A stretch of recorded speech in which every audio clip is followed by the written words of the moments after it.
tonight is focus on a style of tying based on a fly originally called the Kinky Muddler and show you different ways to apply it. We're going to start out with a squid fly, and that's a bit of an involved fly, so we'll try to get through that. So this is a Kinky Muddler squid fly, and it'll illustrate the techniques. Typically, when I've demonstrated this pattern, I've demonstrated a basic saltwater bait fish like a mullet, or I tie a lot of them for sardinas down in Baja. But I have used this style of tying for many different things. This is on a hook. That's a little matuka for trout and bass. That's also a Kinky Muddler, if you can see that head there. Here's another tube fly. This is tied with my buddy David Nelson's squimfish fibers. Here is a zonker, tied Kinky Muddler style. So I've yet to, and there are plenty of other ones here. Here is, I guess what you would call this is, it's got a deceiver tail, a woolly bugger body, and a Kinky Muddler head. So I guess my point is that this is a pretty versatile tying technique, and it'll teach you how to create three-dimensional bodies in your flies. And that's very important to how I like to tie, because I'm an imitative tyer. I tend to match the hatch. So no better way to match the hatch than squid flies. About 15 years ago, I was at one of these shows, or maybe I was on the beach, and I ran into my old friend Kenny Abrams. I bet you guys, some of you guys know Kenny Abrams, who helped popularize flatwings. And Kenny would always, you know, dispense his wisdom in mysterious ways. And as he left whatever this event was, he said to me, "Do me a favor, fish squid flies." So he's a big proponent of it. So I started fishing them in New York Harbor. New York Harbor's messy, you rarely see squid, and we were tattooing the fish. And what I realized is, I'd catch a bluefish, right? And it would cough off some nondescript whatever, broken up bait fish and stuff. But I started to realize that there were pieces of squid in them. And then every so often I'd be fishing a clouser and hook a squid. This could be May. This could be November. I was out in Montauk fishing the albie one once, and I had a squid come up and take a swipe at my albie fly. So they are always around, and stripers really like them, and they have a very distinct profile. And most important, they're three-dimensional creatures, right? You can't tie a flat squid fly. Like a bunker might be flat side to side. A squid is very three-dimensional. So this technique helps you tie that squid fly. Now, one of the things about a squid is you got to get the proportions right. You'll see lots of squid where it has a little tiny short body and then long tentacles. And that's exactly wrong, because for the kind of squid we're imitating, frankly, for most squid, including down in the Caribbean, the body, which we call the mantle, is about, including the head, is about 2/3 of the length. Let's say like a northern longfin squid, and the tentacles are maybe 1/3 with some variation, and that's generally true. So you need to find a way to get your tentacles back here, and that's where the fly is going to move, and then have your body be the elongated part of the fly. But you also don't want to use a super long shank hook. Lost the biggest striper of my life on a long shank hook. So I'm going to show you a way to get an extension. Some of you maybe, and you could do this on mono. I'm going to get fancy here and use a tube fly component. So this is a Pro Sport Fisher tube, and you see it has 2 diameters. I cut it off at the end there. We're not going to use this as a traditional tube fly, because we're just going to bind this to the back of the shank. What I'm going to do is I'm going to slide this onto my tube fly needle. And then these Pro Sport Fisher tubes come with all kinds of doohickeys. This happens to be a little orange bead. I'm going to slide it on back there. But if you don't have this, you can just tie it off the back of the hook, or you can use a piece of 100-pound monofilament. But I figured I'll show you guys sort of maximum different ways we could do this. So I like to use mono thread. This is fine uni mono. You can also use, what's that? UTC mono. I just like it to be fine. You have to have a gentle touch, and there's a good chance I'll break my thread. But let's get started and get that mono on the shank. The reason I put that bead in there is for 2 purposes. One is it's going to help spread the tentacles and head. Second of all, it's nice to have a little weight in the squid fly. I tied this one with no weight, and unless you're fishing it on an intermediate line, it's fairly densely packed. It's going to almost float. Sometimes that's great, right? You go to see squid in the marshes, like in Connecticut, where I fish, Western Connecticut, Long Island Sound. Sometimes they'll be flitting around in 2 feet of water. But sometimes you want to get it down, so you need to put a little weight off the back end. So what we'll do is we're going to create the head and the tentacles out of various different items. Now, I happen to not be home. I only have some of my materials, but I happen to grab some of this brownish craft fur. I'm just going to take off a clump of this craft fur. Now, typically when people tie with craft fur, they preen out all the under fur, but I want that bulk there because that's going to help me establish the dimensions of the head. And I also don't want it to go too far back. So what I'll do is I'll strip out the longer fibers and align them, shorten this thing up because I'm going to put something over this. I'm going to put some saddle. So I'm going to trim that back. We're going to tie probably a squid fly that's in the kind of 5-6 inch range, which is a good general purpose. Sometimes you need bigger ones. Bigger ones are a little harder cast and there might be better patterns for that. So if you guys can see, I have a nice kind of dense tuft of maybe 2-2.5 inches of craft fur. I'll lay it right in front of that bead, right? And trap it with maybe 1 or 2 wraps of thread. That's all I need. Then I'm going to use my fingers and loosen the thread. I've got 2 there to manipulate the craft fur all the way around the tube. Looks like I missed a little there, but if you guys can see, it's basically creating an even collar. So if any of you have tied hollow flies, you can also tie these things in reverse where you have them pointing forward and you fold them back on themselves. But now I have a nice weighted back section for the head. That to me is not enough for tentacles. As we all know, squid change colors on a dime, and they have pinks and reds and whites. I saw a great video that Bob Popovic sent me of a bunch of squid looking milky white and gray. This is in the Caribbean, but the similar type of squid to what we have. These are called reef squid. Barracuda comes. All the squid instantly orient themselves in the position of the coral. They become brown, and there's some stag coral on the bottom. They position themselves like that, and they become the exact color of the coral. The barracuda swims away. They all jet up, take on their regular colors, and swim away. So because they have these things called chromatophores, they can change at any time. Now what I'm going to do is I'm going to take some hackles and surround this head assembly. Now you're going to say, where do you get the fancy hackles? This is actually a dry fly neck because I tie dry flies, but you can use saddles, you can use hen feathers. This is for tying, size 18 and 16 emergers. At the very bottom of this neck, I have these nicely modeled kind of grizzly ginger colored saddles. And I don't need to put them in neatly. Squid, I think, has 8 tentacles. So what I'll do is I'll put these in to surround the craft fur. And I don't care if they're sticking out at different angles because that'll all increase the movement of the fly, right? So I can even take maybe 1 or 2 at a time, put one here. I can make them shorter, longer. I could pull, often if I have a pink saddle, I happen not to have one, I'll throw some pink in there, red, throw one here. Just make sure they don't extend too far behind the tips of the craft fur, which remember, are not too long, right? So those are getting in my tying way. Get rid of those. Grabbed a few more. Tie these in. If you guys have ever seen a Bob Popovic's Semper fly, he likes to tie them in that way. But look at all those mixed colors. And because they're a little flared out, when you strip this squid, those tentacles are going to move really well.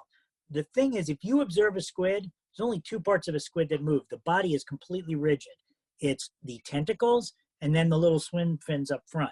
Swim fins are hard to duplicate, but you can do it. We're not going to bother on this fly. You could wrap some marabou up the front. But the main thing is to get that movement in the back half. So I think I had 8 here. So we'll have the exact number of tentacles a real squid does. And if you notice, I'm just doing 1 or 2 wraps, right? I'm not putting a lot of pressure on it. And there you go.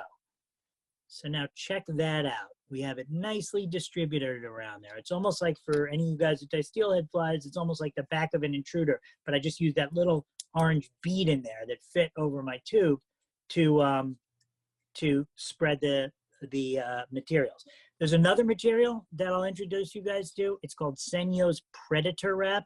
It's just a barred, and it comes in barred colors. It's a barred flashy material, but it captures the barring and spots of a squid. It comes in orange, it comes in greens, blues. I happen to have just the black and white here, but I always think it looks nice to add some movement to the back half of the fly and also to increase the breakup of the colors, because squid are almost never uniform colored. Now that's going to be too long, right? I don't want it going back there. So what I'll do is I'll cut it unevenly, right? I'll just randomly cut shorter and longer pieces. I don't care about anything uniform in there. Then I will take that. I could wrap it around because it has a backing, but I'm going to make it even simpler. I'm just going to lay it over the top there, spread it around, and I'm good to go. Look at how cool that looks. This stuff is great, this predator wrap. It's great on trout flies. It's great on streamers.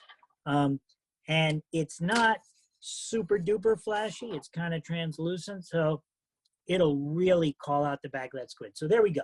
Now we got the tentacle assembly. We got to put a head on that thing. And if you look at the, sorry about that, the head of a squid, I don't have a picture here, but I would encourage you, just do a Google image search for long fin squid. But I'm going to need to create a little head on this before I tie this off on the back of a hook shank. So what I'm going to use is, you can use kinky fiber. I'm using a material called sculpting flash fiber. This is much finer than kinky fiber, and it sinks much better. And I particularly like it. This is a rusty color. What do they call that? I think they call it rusty olive or redfish or something. But it's kind of got that brownish color. So what you do is, you take, and you don't have to be fancy with this at all. You take out a decent sized hank, right? And I usually fold it over because I want to create a couple of tie-ins here to create some bulk. And here's what we're going to do. We're going to create a little cylindrical head, just like a real squid. So we're going to take this tuft. You can see, I don't know, that's maybe a pencil width, maybe a little bigger. This stuff is very compressible, right? And I'm going to tie it in V style. Let me show you. And that's what's going to happen for the whole rest of the fly. I tie it in like this. I'm going to angle it so it's at 45 degrees. Maybe it'd be easier to show you guys like this. That's how I'm going to tie it in. And I'm going to fold the outer piece back to create a V. So let's see how that's done. This is the easiest thing in the world, but it's a little different than the typical high tail where you tie it on top and fold it back. So here you go. Got my angle, 45 degrees. The near side is sweeping back here. The far side, heading towards you guys, is angled out that way. Give it 1 or 2 wraps. That's all I need. I don't need a lot of pressure. I'm going to fold this piece back on itself and trap that with a few wraps. And if you'll notice what that does is, or maybe you can see it better from the bottom, I've created a V of materials on top of the hook. That way, I'm not just creating dimension up and down, I'm creating it side to side. And what I'm going to do now is flip the fly over, the tube over, and do the same thing on the bottom. Create that V. 1, 2, 3, hold it back. 1, 2, 3. Okay, that's the first tie. Now, obviously, that's too much material. We're going to trim that out. But let's see, do I want to do any other colors? We'll stick with this color. Sometimes I like to switch up colors. Maybe we'll do that on the mantle of the fly. A lot of times you'll see sort of gray alternating with brown, rust. If there's one color that I most closely associate with squid, it's rust. My friend Jeff Becker, who's a guide out in Long Island Sound, always says they're brown. He always says, time me a brown squid. So anyway, we're going to advance the thread to ahead of that bump. And if you see that bump, it's big and ugly. Don't worry about it. It's going to get covered up with all this material. Here's what we're going to do. 1, 2, fold it back. 1, 2, fold it back. Grab the excess here. As you can see, this uses a fair bit of material, but we're going to trim a lot of that out. Flip it over. 1, 2, fold it back. 1, 2, fold it back.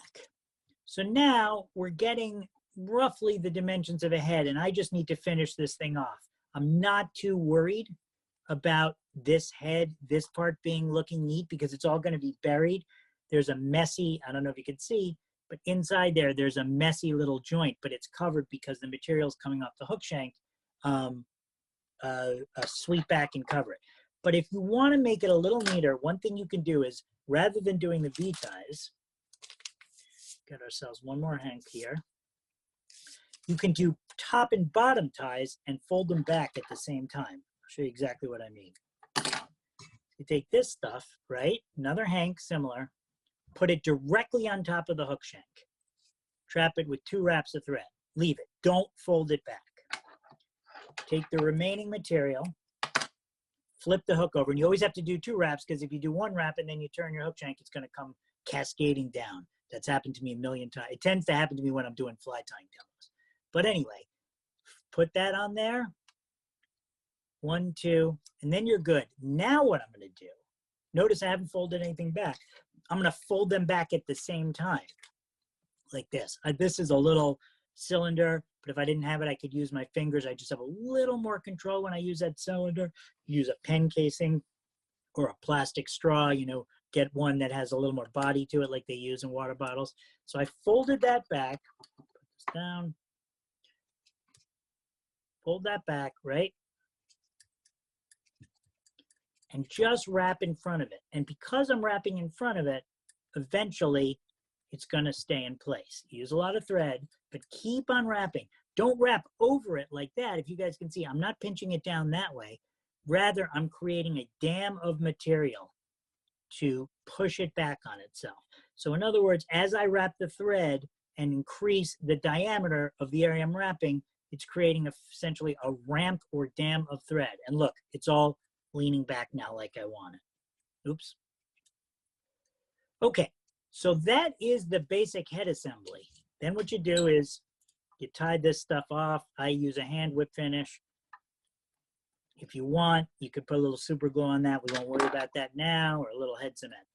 Now the thing is, so we're done with the tube fly part of this. We'll take that needle out of the vise. Well, I'll leave it on for the moment because maybe we'll trim.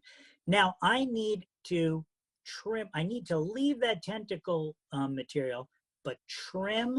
So I grab the craft fur, the laser, the Senyo's Predator wrap, and the saddles. And then what I start doing is I trim out the head. The way I do it is I take this device, this little assembly, and I squeeze it side to side. That helps me align all these fibers. And I trim them off right about there. Just like trimming a deer hair bass bug, you might take your razor blade, do that. Flip that over, do the same thing. Trim it off right about there, making sure not to cut any of the actual tentacle materials. So you can see now I've got a smooth cut there and a smooth cut there. Now I'm gonna do the same thing side to side. And when you squeeze it side to side, before we squeezed it this way, right now it's 360 degrees, but you can align the fibers like that and trim them out. Got it? Any questions? So now we have reduced that to a manageable head, and we'll just taper out those materials, and we can glue on some eyes. Now, people have a tendency, sometimes what I like to do, by the way, is if I have too many stragglers back there, I'll grab all this material and I'll bring my scissors up into this. I'll sweep it up like this, and then I can get rid of it and make the head roughly an even kind of ball, if you will, around the shank or the diameter of the tube. So now you can see back in there, I've got that little bead hidden in there. No one's going to see that. And since it's orange, to the extent it bleeds through, it's a good color to bleed through. You've got that cool looking assembly. And once you put it back on the mandrel, you could just do this. Trim it as you go around to make a nice cylindrical shape. So obviously the truth is you could probably fish that thing, stick a hook in that thing and fish. But we're gonna make a fancy squid fly. These are not flies, I'm making a whole project of this. These are not flies you crank out in 10 minutes. But if I wasn't talking my way through it, maybe it'd be 20 minutes. But you know, you don't use squid flies all the time. It's not like a Clouser or a Deceiver where you just crank it out. So there we have a nicely tapered head. I'm pretty satisfied with that. So now what we're gonna do is we're gonna glue some eyes on it. Now, I don't have the glue that I really like to use on this. I like to use the stuff called E1000 or Goop, but I have some super glue that my wife got me at the local supermarket.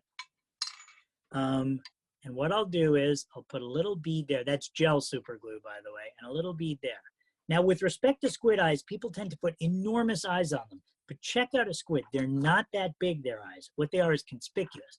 They have a big white round section with a little black ball. So I don't want my eyes to cover up that whole head.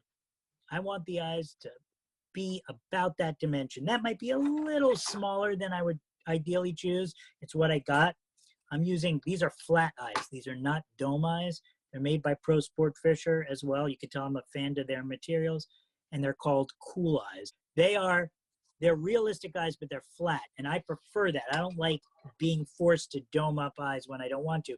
And because they're flat, they're flexible. So when I'm using a bigger eye, I can kind of bend them to conform to the shape. But there's the head of the squid, right?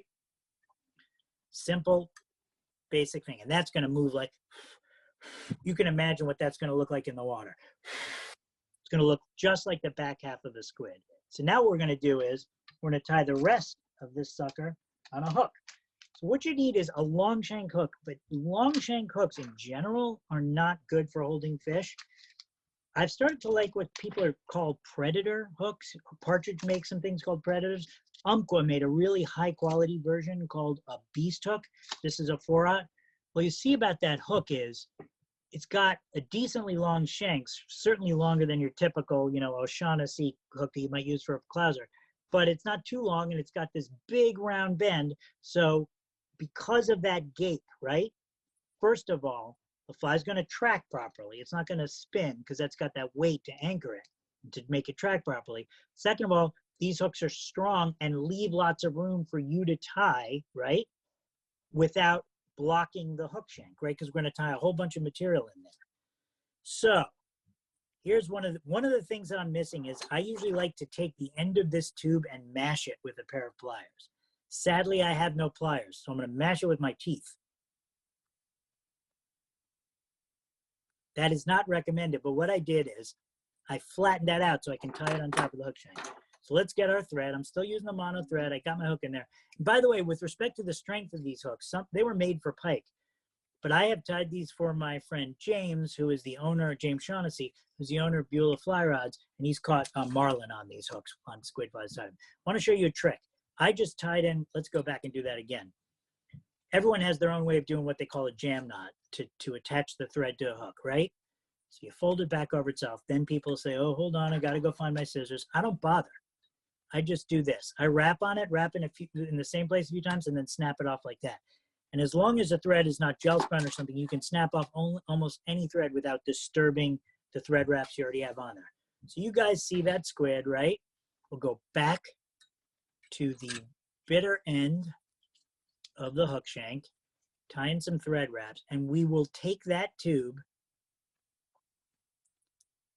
and wrap it down. Now remember, oops, it's a little cockeyed, so we're gonna have to adjust it. See, you guys can see better than me. How's that eye looking? That eye's looking like it's oriented properly. And if you see, I've trapped that flattened tube there. Now it is a little section of hollow tubing, which has a tendency to float, but that will be completely counteracted by that heavy orange bead that I put in there. And again, the other way to do this, you guys, is just tie your saddle hackles and your fur right off the bend of the hook. But look at the proportions are going to be better now, right? Because I now have that head way back there so that the mantle from here to here will be longer than this. So you guys got that? That's the assembly. So what we're going to do now is we're going to switch over to Kinky Fiber, which is a little bit coarser material than what we used for the, wow, we're already half an hour into it. It's a little coarser material than we used for the head.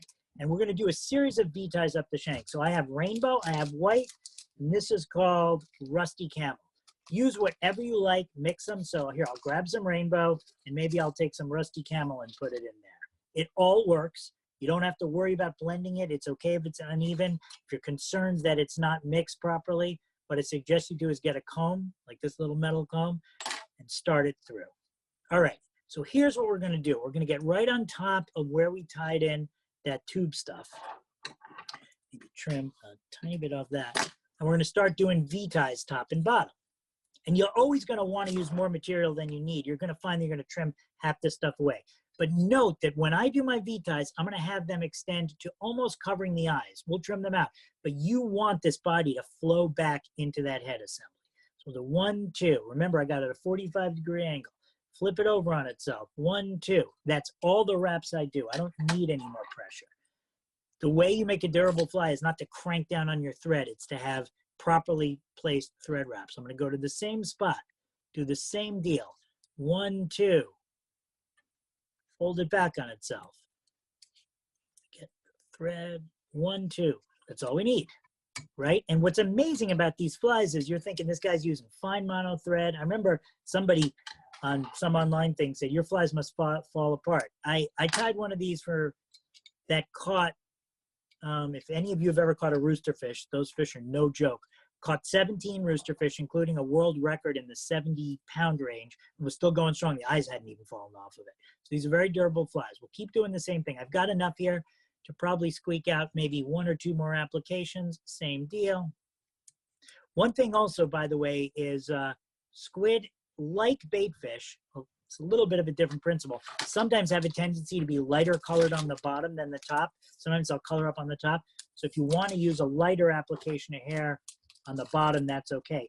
But now what I'm gonna do is I'm gonna take some rainbow, and I got some white. I'm gonna comb them together. You have to flip this over. Same deal. It's a little thicker, Hank, doesn't matter. We'll trim this all down. This fly, the first time you tie this fly, it's gonna be a complete and total disaster.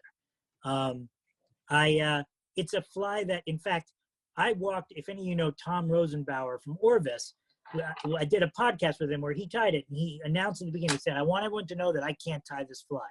I've tried it 5 times and it sucked. So then I sat there and walked him through it, and he tied a beautiful Kinky Muddler. It's the kind of thing where your first 2, 3, 4 are going to be a disaster, and then all of a sudden it's going to click. And it is not a hard fly to tie. I have proven that to myself time and time again. And look at how messy I'm being. I've got thread wraps, clumps. It doesn't matter because all this stuff is going to get covered over. If any of you have tied deer hair bass bugs, I used to do them, those bass bugs, like, you know, Pat Cohen, I'd mix 10 million colors, I'd work them over, and it's a very redundant process. This is sort of similar to that. So we're getting there. There's no different, but what I like to do is I like to just have a whole bunch of different colors at my disposal to add. As you can see, there's nothing fussy about this. There's lumps. We're going to take care of all that mess once we get to the head of the fly and we trim it. So now I've taken some more of this, since I have a couple of bands of lighter color. I'm going to contradict myself from before. I'm going to mix a little rainbow with a little of this camel color. I'll put that on the bottom. What I like is variegation. So I'm a dry fly tyer. I buy saddles. I almost never buy anything that's a uniform color. Like when I buy dry fly necks, I never buy a brown. I buy a grizzly variant or things that have splotches, because my experience has always been there are very few animals in nature that have uniform colors, and there's nothing that has less of a uniform color than a squid when it wants to. Sometimes it'll just have that milky white. By the way, when you see them dead and looking that kind of generic whitish color, that's not how they are in the water. If any of you have ever seen them lit up in the rips, that was great advice that Kenny Abrams gave me however many years ago. So that's kind of my point, is you kind of got to have faith in doing it. And there are simpler squid flies to tie than these, but if, let's say you nail this and you crank out 5 of these, you could go a whole season using them. I mean, unless they get bit off by a bluefish, they will not fall apart. So you can see, you guys, and I'm getting close to the hook shank. I'm just using some rainbow color now. Use whatever you want. By the way, the other thing is just get yourself some white. You can use this kinky fiber. You can use Farrar blend. Bears Den used to sell. I think you still sell some stuff called Signac, very similar material.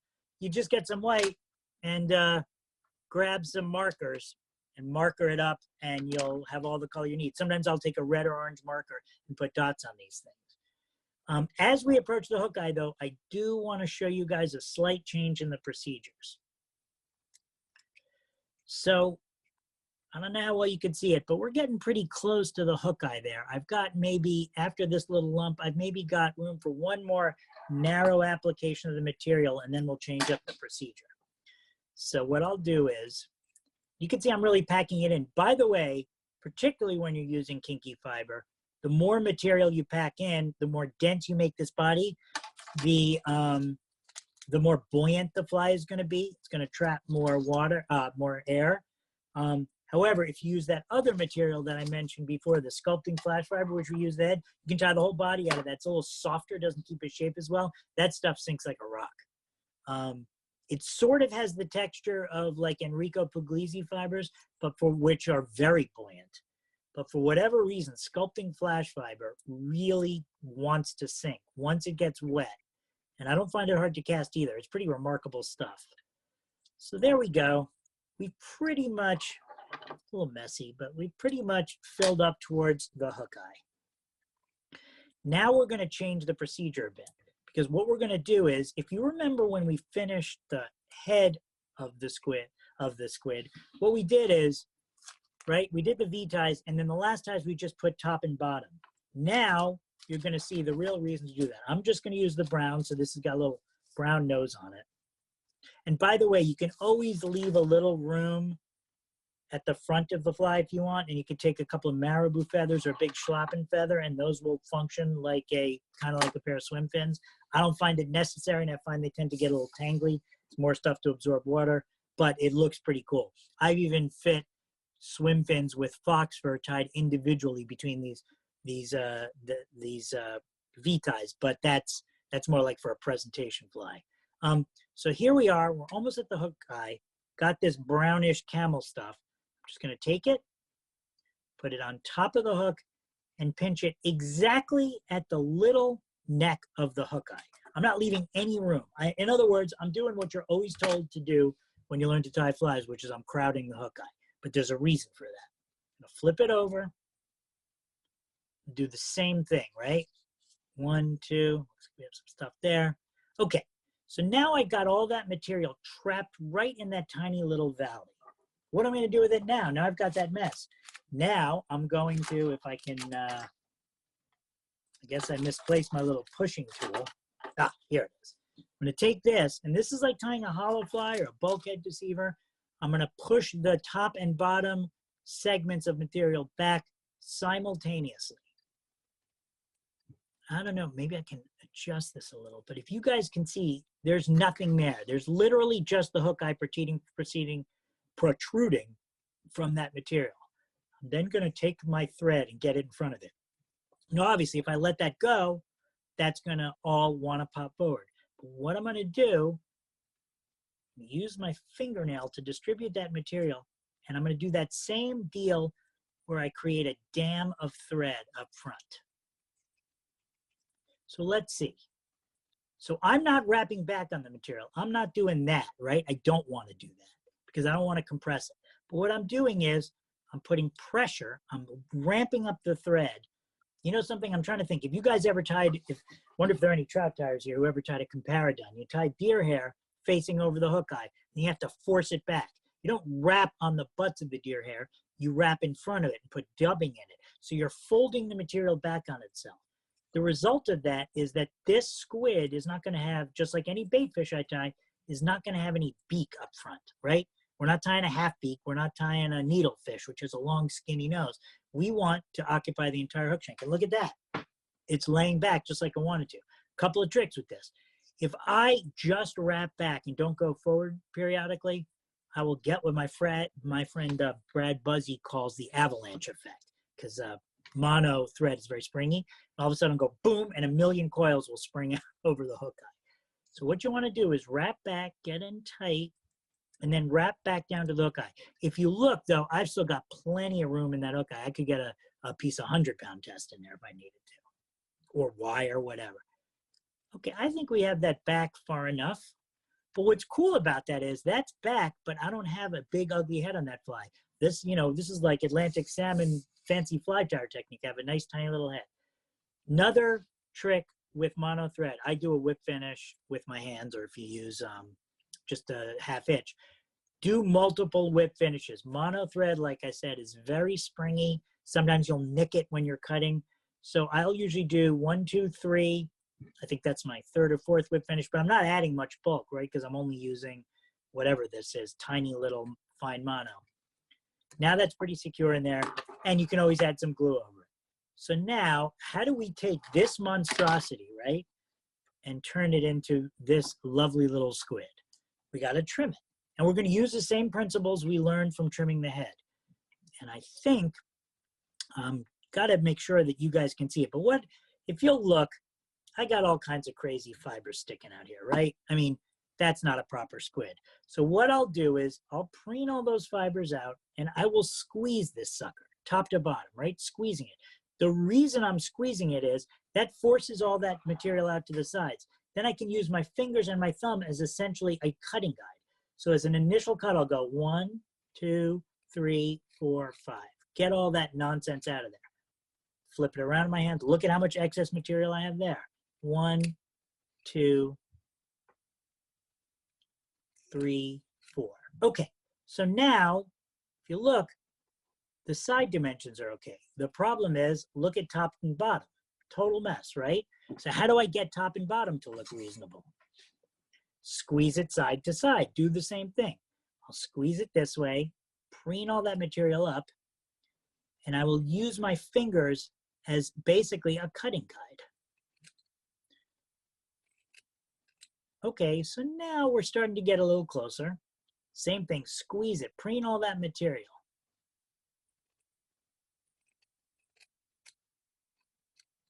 So now we're sort of getting it. I mean, it's not pretty, but it's kind of within the ballpark. You can't even see the eyes. Now what I'll do is I'll start getting a little more aggressive. So I want to expose the eyes. I don't want to take out all that material because that creates my transition.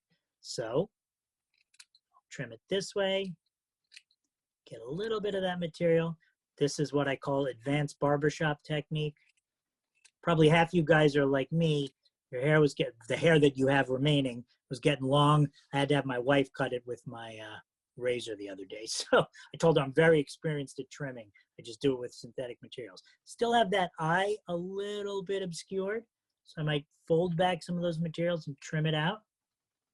Okay, so now you guys can probably see, maybe there's a little bit there. The eyes are now exposed. Now what I like to do is put it back in the vise. It really helps to have a rotary vise, but you can do all this stuff by hand. And just start using your rotary vise to even all this stuff out. Go 1, 2, 3, 4, 5, 6. 1, 2, 3, 4, 5, 6. These scissors are German. They're made by a company, I think, named Solingen or Engels. Basically, you need, first of all, they need to be serrated to cut the synthetic material because they need to grab onto the material. If you took a very sharp pair of unserrated scissors, you'd be doing this. You'd just be sliding right off it. The little serrations on both sides of these work. These are Solingens, but in general, you want preferably like maybe 5-inch scissors that are serrated. Most fly shops sell some high-end, either Italian or German scissors. Those are the ones you want to get. Now they're expensive. You know, they might cost $50. There are some that cost more. But I've been using these without sharpening them for about 10 years.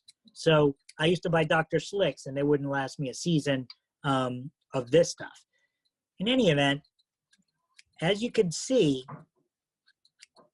we're getting rid of a lot of this stuff and we're starting to get the shape of a proper squid. Now, what I also like to do is I will take the fly out of the vise and come in from behind. So if I think there's too much material, I'll trim it. And there's, by the way, there is no template. I've had people say, can you trim backwards, forwards? What's your technique? Your technique is whatever you develop. If anyone ever tells you there's only one way to do any fly tying procedure, they're wrong. I remember when I was a kid, I learned to tie from tying books and I'd be like, oh my God, I don't have the proper color of CLX dubbing to tie this caddis emerger. Or Lefty Cray says I need to use this kind of saddle hackles and I only have neck hackles. All materials are game. Things that are meant for spay flies are great for striper flies. Things that are great for little tiny trap flies can be great for billfish flies. It's all learning what materials work. But if you look, what I'm doing, we're basically finished. I've kind of created that conical shape of a squid. And you can go crazy here. You don't want them too thick because they'll have a little trouble sinking. And this is not a particularly large squid. But check out that spread on the back of that.